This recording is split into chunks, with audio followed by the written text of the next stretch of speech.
Good morning, Chicago. It is Thursday, June 11th, and you are here for The Doctor is In, Ask Dr. Arwady. I'm Sybil Madison, your Deputy Mayor for Education and Human Services, and I'm so happy to be here with Dr. Allison Arwady. Good morning. Our Commissioner for the Chicago Department of Public Health. We're here to give you the latest on COVID-19 and answer your questions.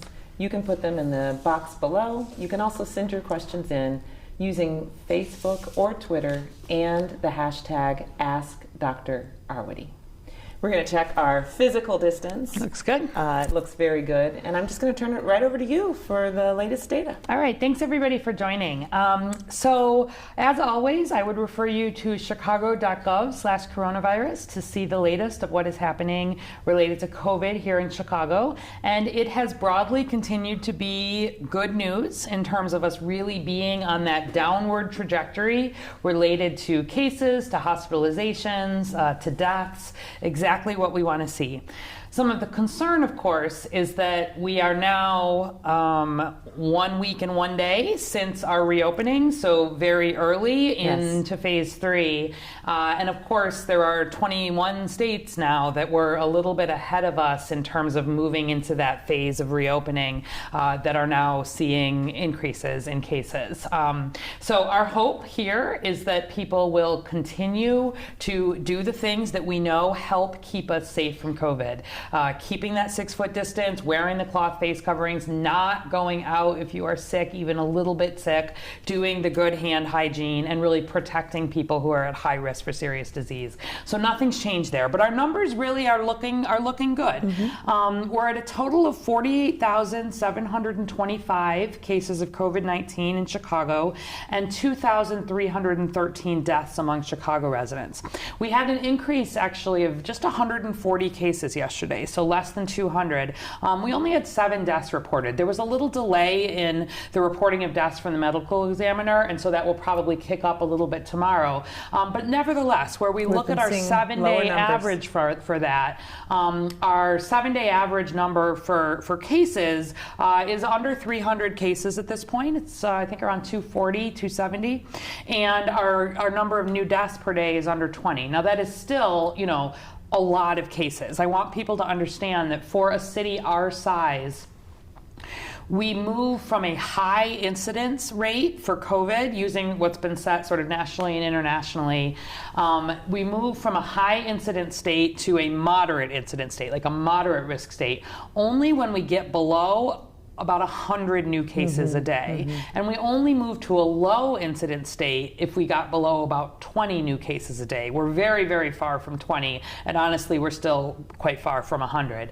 But we are making very good progress. So let's just look at our graphs here. If you pull up the epi curve, you'll see that, this is where we report what the tests look like, and we had that peak in early May, and they've really continued very nicely on the decline. That is just what we want to see, a continued decline. We have bent the curve. We have bent the curve. We absolutely have. The question is whether it will stay on that decline. For us to, we'll be doing a press conference tomorrow at 1 o'clock where we will be talking in a lot of detail about our data, about our metrics, about what we're looking toward moving ahead until phase 4. So tune in at 1 o'clock tomorrow and we'll talk about this. But broadly speaking, to be able to move into the next phase, we need to see continued decline or stability without sort of seeing that increase like we've started seeing in some other states. So we'll hear more details of that tomorrow. Let's look at what's happening with our testing. So our 7-day testing average has fallen here. Some of that, I think, is certainly the result of a lot of the disruption over the last couple of weeks. We did not have a number of the city and the state testing sites operating during some of the protests and a lot of the unrest for a few days. Then we've had some bad luck with weather, some thunderstorms and high winds that have had to have us close some of those sites. But even at some of our clinical testing sites, numbers are down. And on the one hand, hand, that's good because it means that there are presumably fewer people who are having symptoms. But we really do want to maintain at least that level where we're testing 5% of Chicago residents every month, which is that's our benchmark. That's our benchmark. That's our 4,500 tests per day mark. And we've fallen below that. We're at about 3,723 tests per day. On the plus side, so we will be working to really build that back up. And I'll just remind everybody, symptoms or high-risk exposure to COVID. Certainly exposure to a known case, but also we've been encouraging anybody who has been in crowds or been in gatherings, like whether it's a protest, whether it's not, those remain risky for COVID here in Chicago, and we would like people to be getting tested in those settings. So our percent positivity on the good news side has continued to drop. It's actually down to 8.8%, which is really good progress. Again, especially with the decrease in testing. With the decrease in testing, exactly. Because if this were just that we were building up a lot of testing, it would be the testing driving this. But instead, we've seen that decline even with the number of tests going down. So it's reassuring from a COVID perspective. It really is. But the problem is we want to maintain a certain level of testing so that we don't miss potential surges and potential cases. So that's been really good. Again, we'll talk some more details of metrics, but people might remember, we were like above 30% positivity. A third of the tests we were doing in Chicago, even in community settings, were positive, where we look back at the peak here, and we had set 15% that was our first as our goal, really, to be able to move into phase 3. And we have hit that and really blown right past it, which is great. Now that we're getting down, we want to cut that in half again. We want to get it down below sort of 7%, and ideally even further. But that we're making good progress. But my concern is that part of that natural drop-off in testing is people also thinking COVID is over. And although we would love to think COVID is over, it is not over. And we're watching some of these metrics closely. Let's look at the deaths for just one more kind of good news piece. So this is just our curve. On the x-axis is dates, and on the y-axis is the number of daily COVID deaths, again, just for Chicago residents. You see, again, in early May, we were peaking at 55 people in Chicago dying every day from COVID. And now our average here, you can see, is really below 20, which is good progress. Still, every one of those deaths, though, is a family and, a grieving community. And for every person who dies, there are many more who are seriously ill in the hospital, et cetera. Our hospitalization numbers do continue to look good, but we have nearly 200 people on ventilators here in Chicago hospitals with COVID. We've got close to 300 people in ICU with COVID. We've got more than 600 in the hospital not in the ICU. So still a lot of really sick folks here, but making really good progress. I did want to mention, maybe before we get into questions, there was some news that people may have heard, because it made national news, out of Northwestern Memorial Hospital this morning. Northwestern announced that here in Chicago, they performed the first double lung transplant for a COVID patient. And this was in a young woman, actually in her late 20s, who did not have serious underlying medical conditions, was taking a medication for an unrelated reason that could have had an influence, but basically was a young, healthy woman, professional. She's Latinx. This is what they had released. They didn't release other details of her identity. But basically, got sick late April, came in, deteriorated, has been on a ventilator. And what happened was that when people get really seriously ill with COVID, most fundamentally what happens is that their lungs fail in a way that you can't get oxygen from the lungs into the blood. So there's this term called acute respiratory distress syndrome, ARDS, that like any serious infection, trauma, but it basically means that there's been a problem where when you breathe oxygen in, it gets into your trachea, it gets down to your lungs, But then there's a lot of damage sort of at the level of the little air sacs at the end of your windpipe, sort of your trachea, it divides out. And those air sacs are what are very fragile and thin, and it is those air sacs that pass oxygen into the red blood cells. And then the red blood cells carry that oxygen back to the heart and to the organs and the rest of the body. And so the problem is in ARDS, if those air sacs basically get so inflamed or they build up kind of almost like they sort of get walled off or filled with inflammatory material, they stop being able to appropriately sort of send oxygen into the red blood cells, and sort of over time your lungs get to a point where even if you're pushing additional oxygen in, the oxygen cannot get into the bloodstream because of the damage of the lungs. And so this is what had happened to this young woman, and they had tried all of the things that there are to try. Obviously the ventilator had tried. There's something called ECMO. It stands for extracorporeal membrane oxygenation. It basically means trying to have a heart-lung machine outside the body that sort of works to put oxygen into the blood cells outside of the lungs and put it back in the body. It's people who are on ECMO, it's sort of the last thing that we sort of have to try. And you can do that only for a relatively short period of time, and the idea is to give people's lungs a chance to heal. But the problem is that some people who have this most serious form of the COVID, their lungs just don't heal. They're just damaged. Yeah, and so this decision, and this has been the problem, that like it gets to a point where there isn't really anything else that even our very best medical, practitioners can do. And so this idea of doing a lung transplant for COVID, a double lung transplant, I mean, that is like really, if people don't know, it is one of the most serious interventions that you sort of can have. Somebody who I suppose it's not that common. It is not common at all. And, to get a transplant, you have to have, there's organ donors, you have to have matches, but also someone who gets a double lung transplant, I mean, they will be on immunosuppressive, medications to not have their immune system fight off the new organ, like for the rest of their lives, just a high risk. And so they'll only do that for someone, like this, young, probably otherwise healthy. But this idea of actually doing transplants for COVID is just crazy.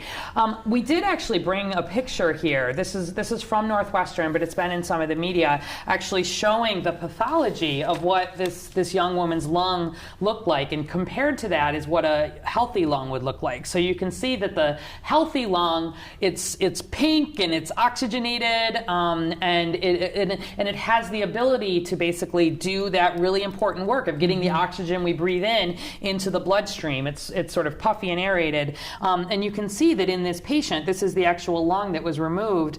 The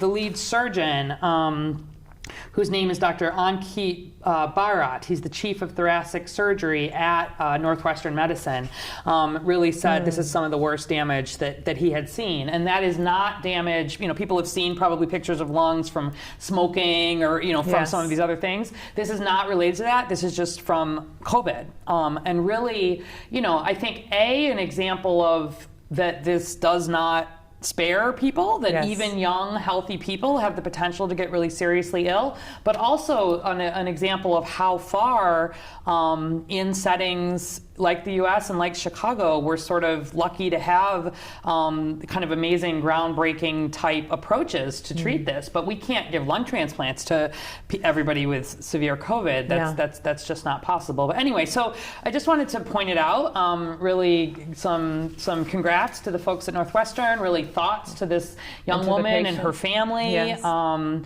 what is going to be a very long road still of recovery.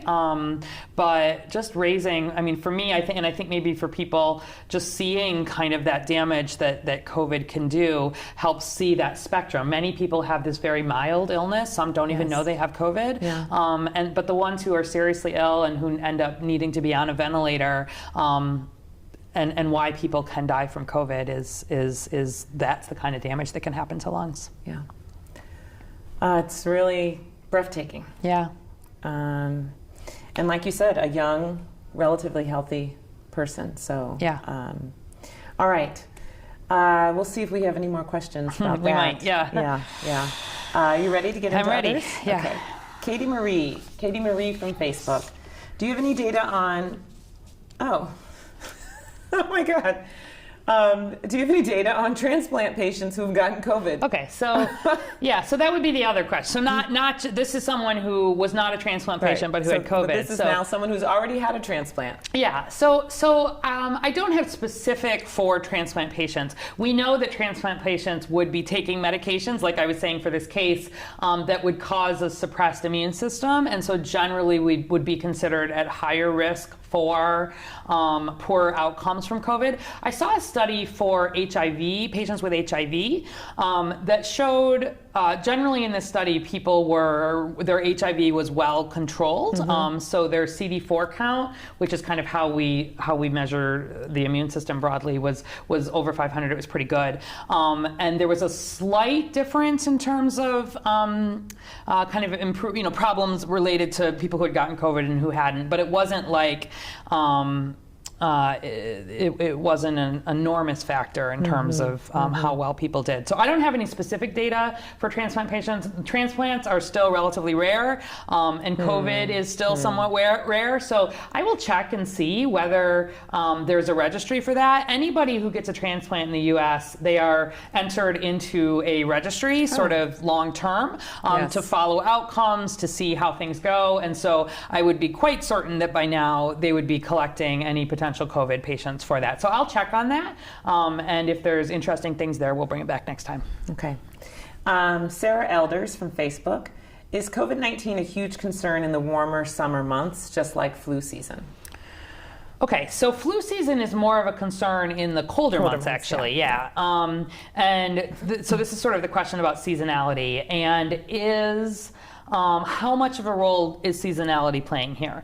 We know broadly that being outside is less risky than being inside, where we think about the spread of COVID. There's been, for those who've been following along, we've shown both some laboratory data about that and some epidemiology, sort of real world data, really suggesting that being outside as much as possible, sunlight, does not 100%, but it kills a lot of the virus.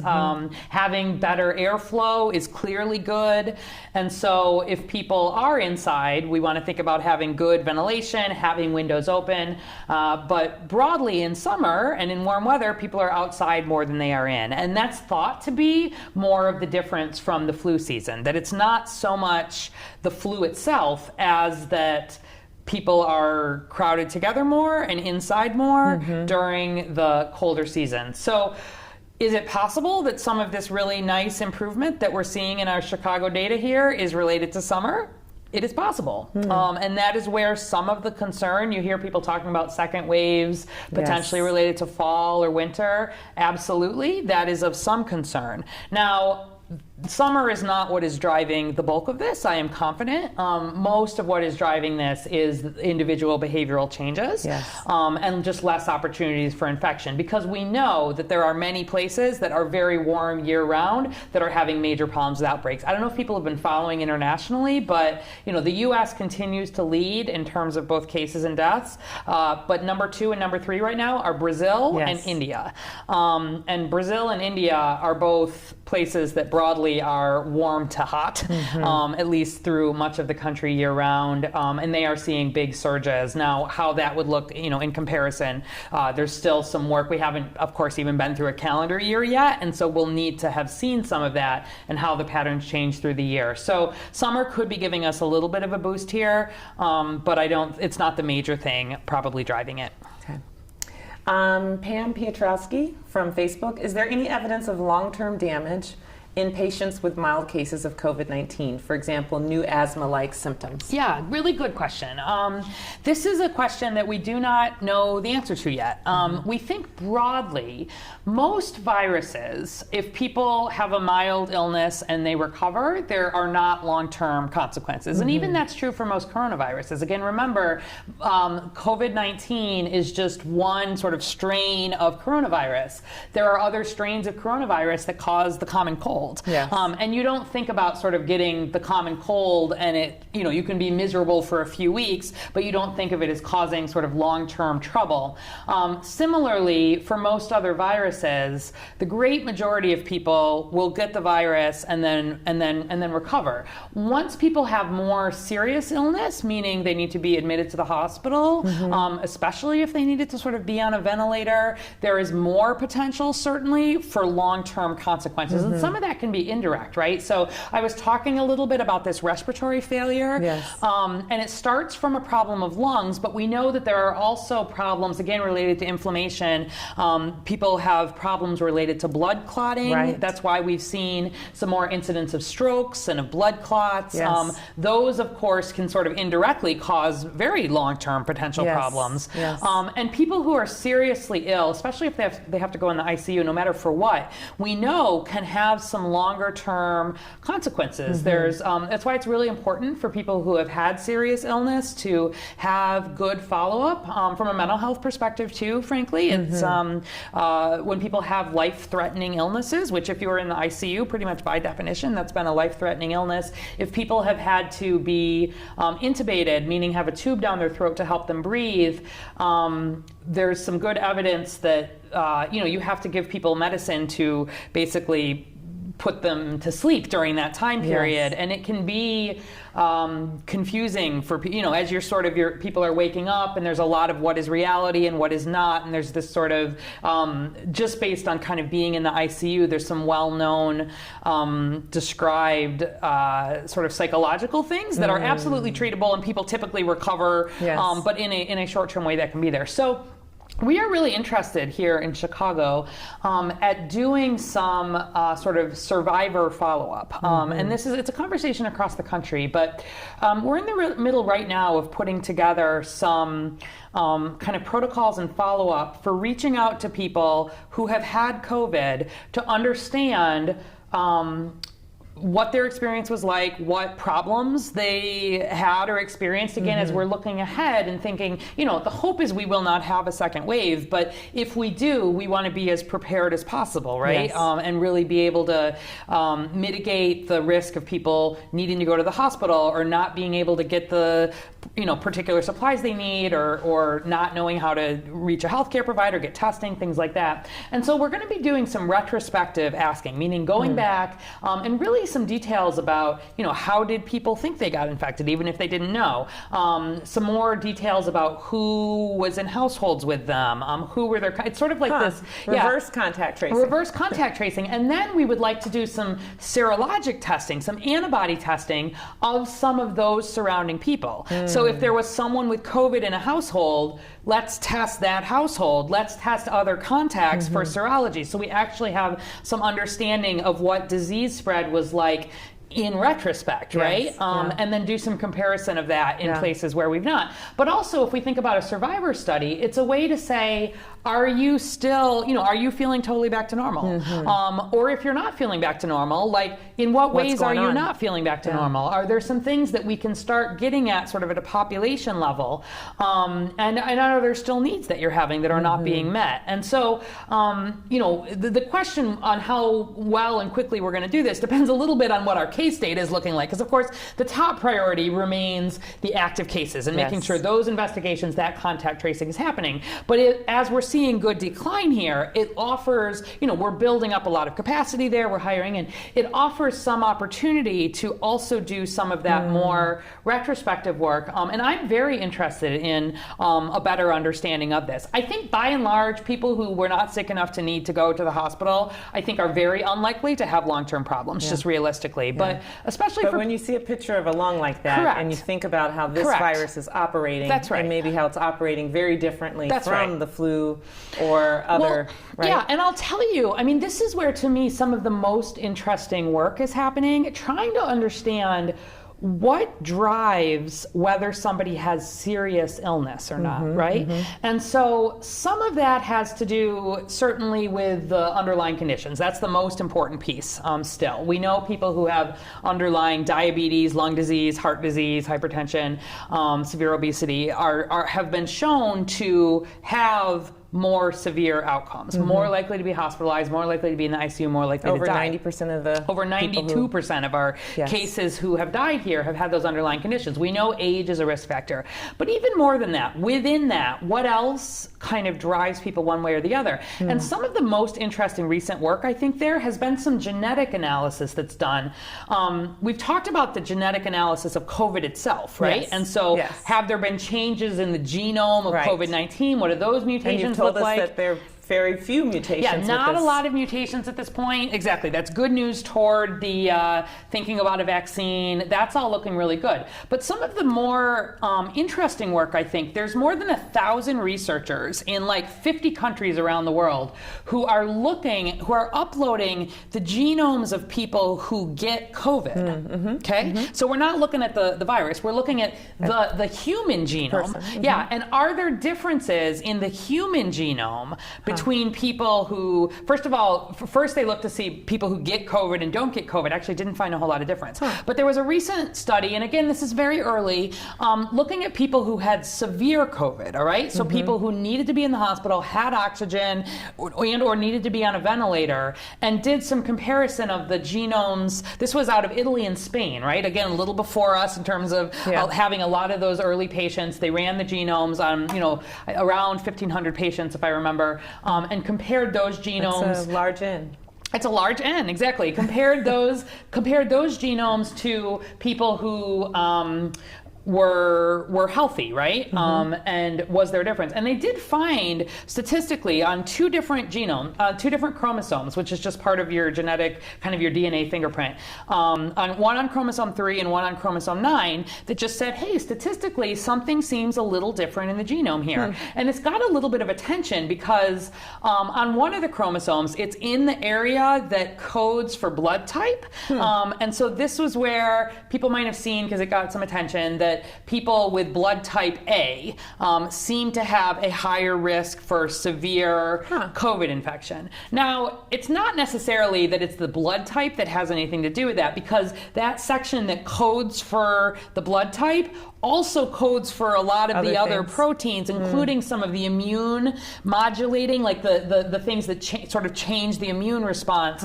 There's some parts about how things get into cells, but it lets us sort of concentrate on a couple of areas of the genome, which then give, again, an opportunity for thinking about treatments. Yeah, I was going to ask. Would that or screening. Have implications for medicines being developed? Yeah, down the line, exactly.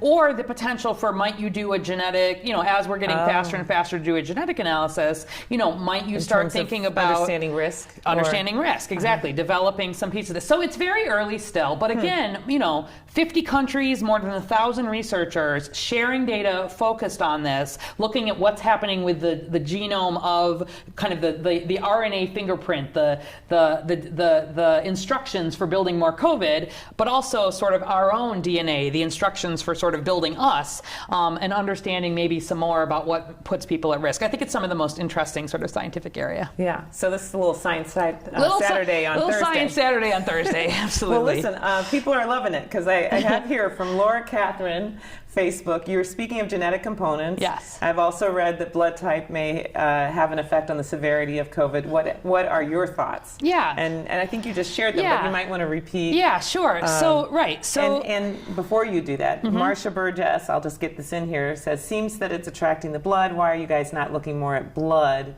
and what COVID could do to the blood?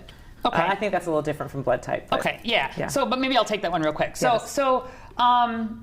We are looking at blood, but it's not so much, it's more that the inflammation that comes from COVID and or the problem with oxygen not getting into the blood is what tends to drive the problem. So it's not that the blood itself has an issue, but when someone is seriously ill and has some of this inflammation, or you've heard me maybe use the term, the cytokine storm is kind of the medical term for when people can get seriously ill, that leads to problems with blood clotting. And so that's where we've seen some of the stroke. So it's not that the blood itself is an issue, but we can see problems in our regulatory systems related to blood, especially to blood clotting, in people with more serious illness from COVID. So lots of people are looking at blood, and actually we're going to be starting a study here looking at antibodies in blood donors too, but that's a separate thing. Okay. So back to but with the blood clotting, yes.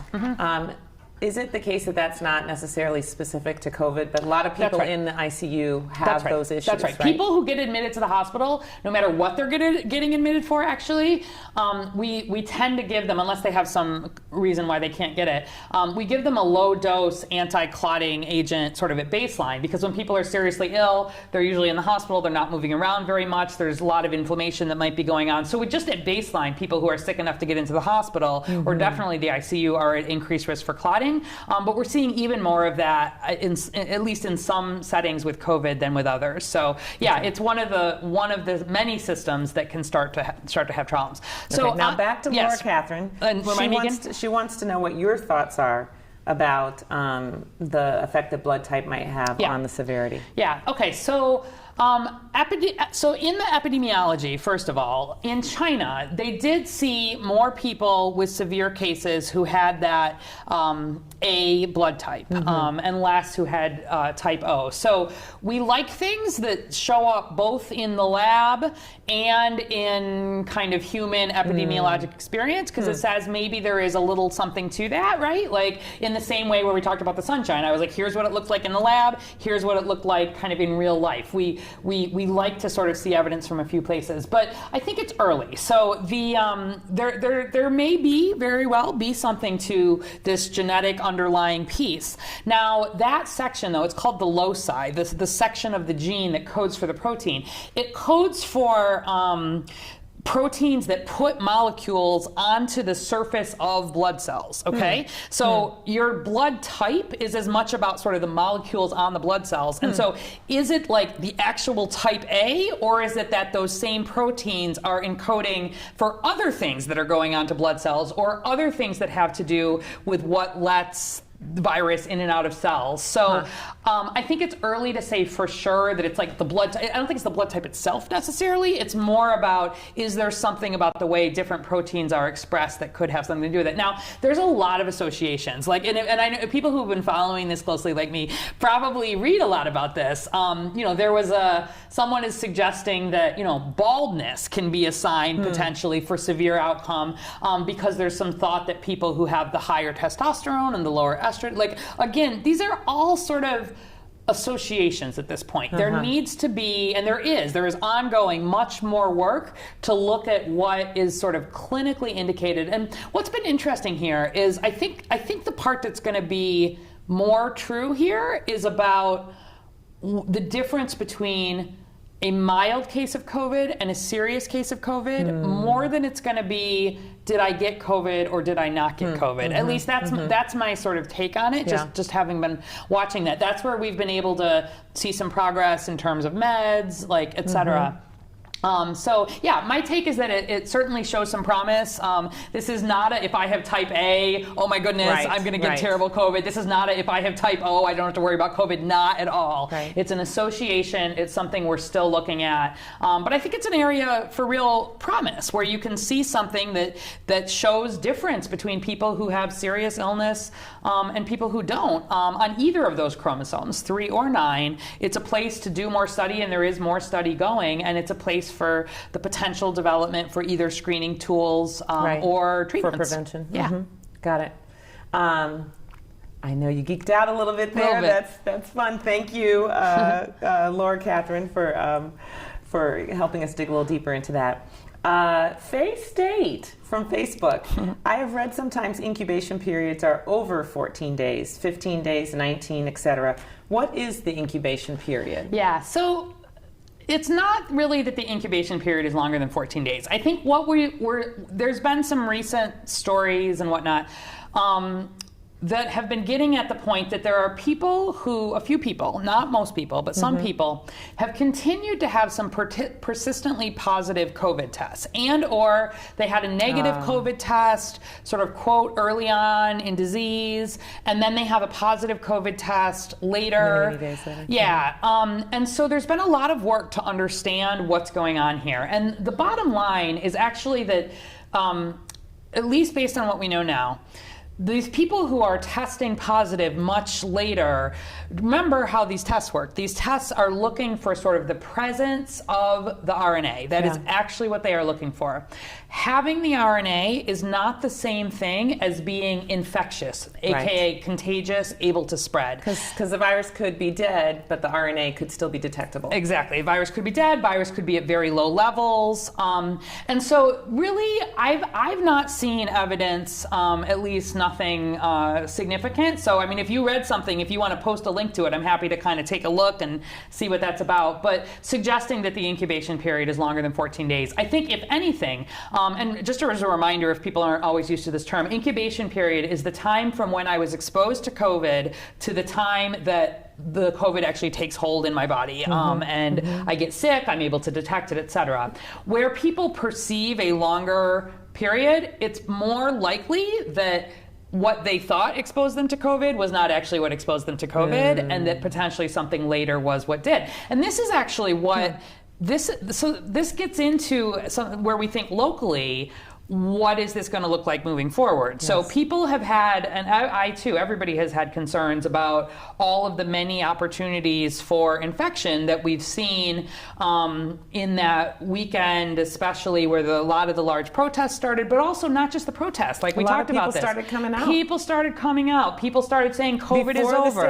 Before the stay-at-home order was lifted in Chicago. It had been listed in the state, and we did not see people doing well with this, just broadly. Yeah. A lot of people gathering.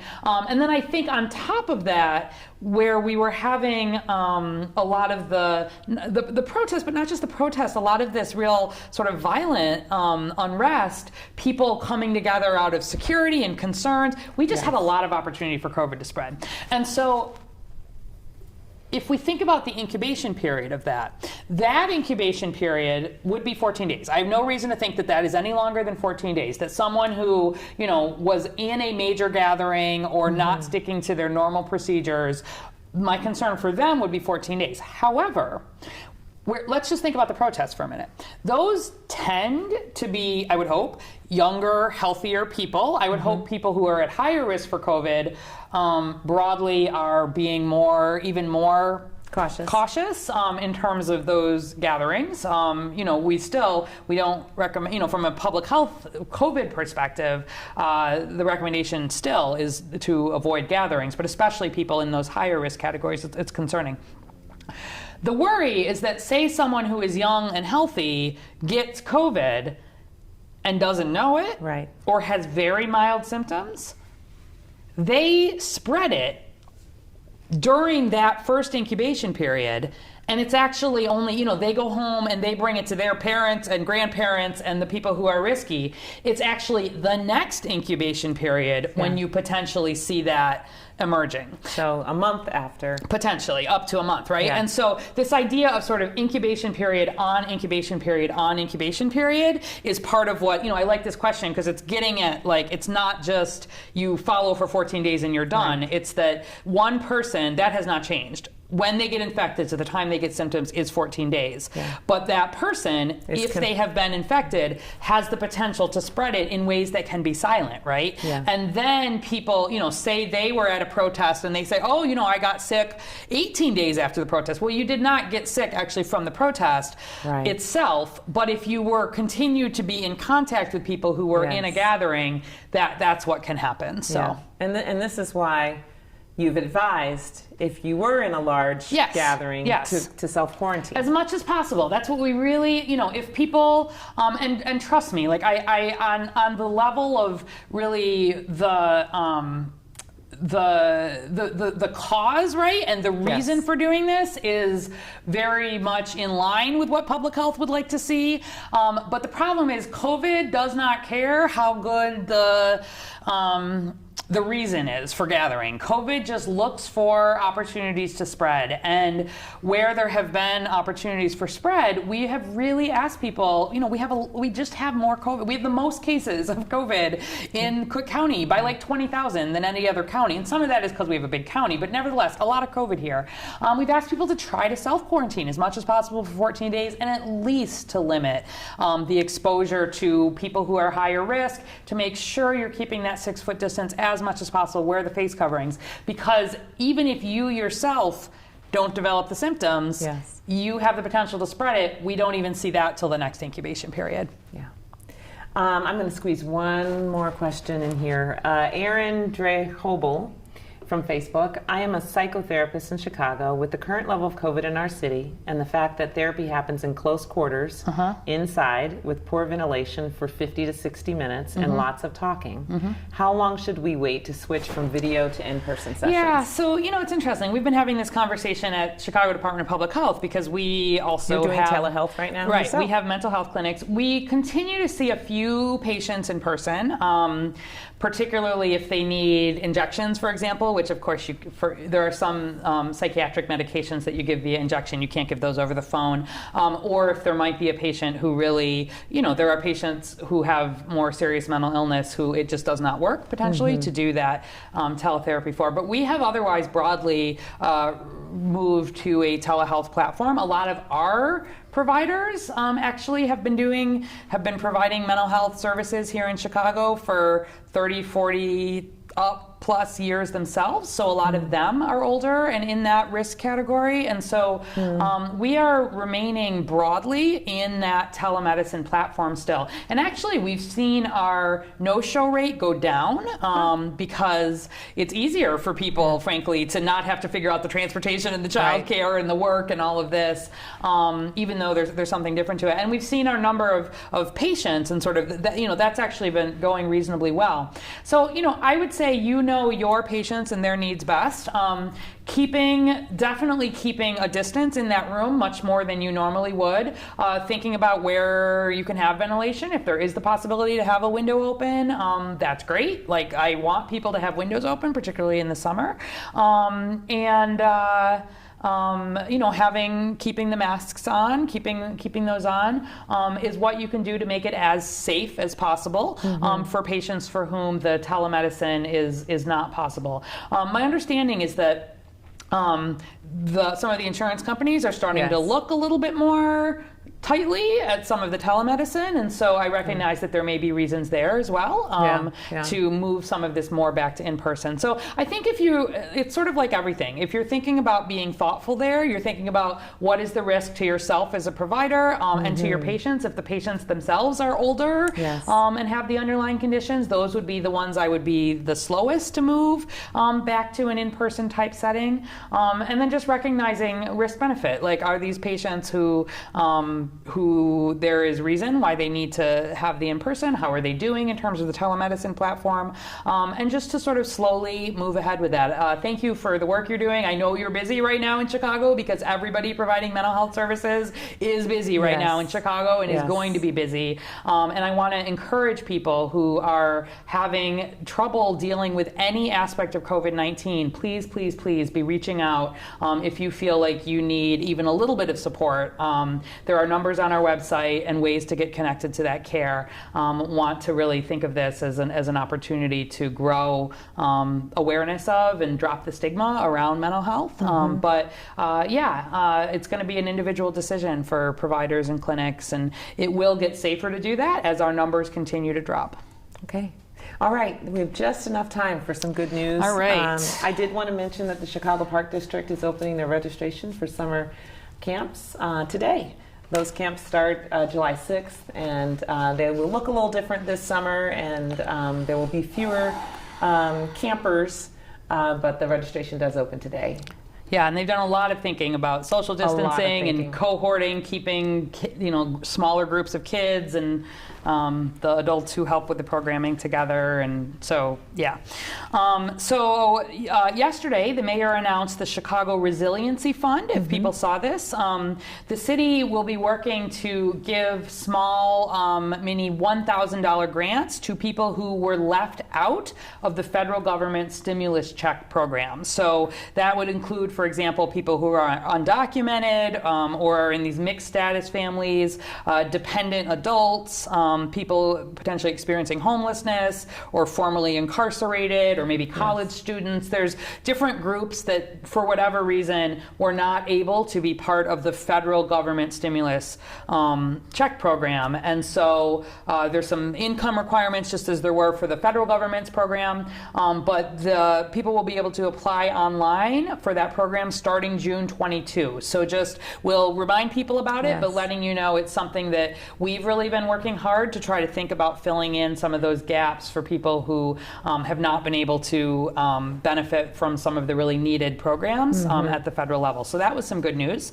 And I just wanted to highlight that this Sunday is Chicago's citywide high school graduation. Oh, that's right. Yeah, so it's our first ever citywide high school virtual graduation. I encourage everybody to tune in this Sunday, June 14 at 1 p.m. Central. With a fabulous keynote speaker. Fabulous keynote speaker. Oprah. Oprah is the keynote speaker for the high school graduates of Chicago, and there's a lot of really good students who will be speaking, and it's going to be really good. So I think if you want to watch something, even if you don't have a graduate, you want to watch something that is really celebrating the high school success of our students and really thinking about how to celebrate them at a time that all of the normal rituals of ending high school have just been completely turned upside down. Tune in. So it'll be live on the mayor's Facebook and Twitter and Instagram. It'll be easy to find, and I encourage you to tune in. Yeah, we need to celebrate the young talent here in Chicago, and we're just really so excited that Oprah is going to come back to do that for our graduates. Absolutely, and I'll do one more if we have a minute. So the Division of Cultural Affairs and Special Events has announced a number of kind of new and reimagined summer events for this summer. So, unfortunately, we're not going to be able to have some of our big trademark Lollapalooza and the Air and Water Show, Taste of Chicago in the way that they've done previously, just because they bring 100,000 people from potentially around the country into tight quarters. We're just not in a position to be able to do that. And so they've worked hard to think about how some of these traditions can be altered a little bit. So there's some kind of at-home dance parties with summer dance and some instructions that'll take place online, and trying to think about smaller gatherings at people's homes, still collective. There's some drive-in movies that are getting going. There's some virtual concerts and farmers markets and community meals. So check out the D case. That's what the Division of Cultural Affairs and Special Events stands for. You can also if you just Google sort of Chicago summer events, you'll find it. And there's a lot of details there. And maybe we'll talk about some more of them as we move forward. But I just wanted to highlight some of that, where again, we're trying to think about ways to really capture some of the spirit of the events that we love here and turn them into something that can be a little bit safer for COVID this year. That's right. Being creative and adaptive. That's what we're trying. Yep. All right. So we come back on Tuesday of next week. This is our new Tuesday-Thursday schedule at 11 a.m. So which is why we have to fit in some Science Saturday on Thursdays. I mean, you know. That's right. And we'll come up with a new cute name for Thursday. But we're glad that you're with us. We hope that you'll come back on Tuesday. You can send your questions in the meantime. And we are continuing actually to answer some questions in a daily way, but sort of in a shorter, different format with some better Spanish translation and some other pieces like that. So do send in questions, and you'll be seeing, just in a slightly different format, some things coming out every day, but this longer sort of fun discussion format a couple of times a week is what we're thinking. Yeah, that's right. So until Tuesday, we want you to be safe. Chicago, and Chicago, be safe. There you go.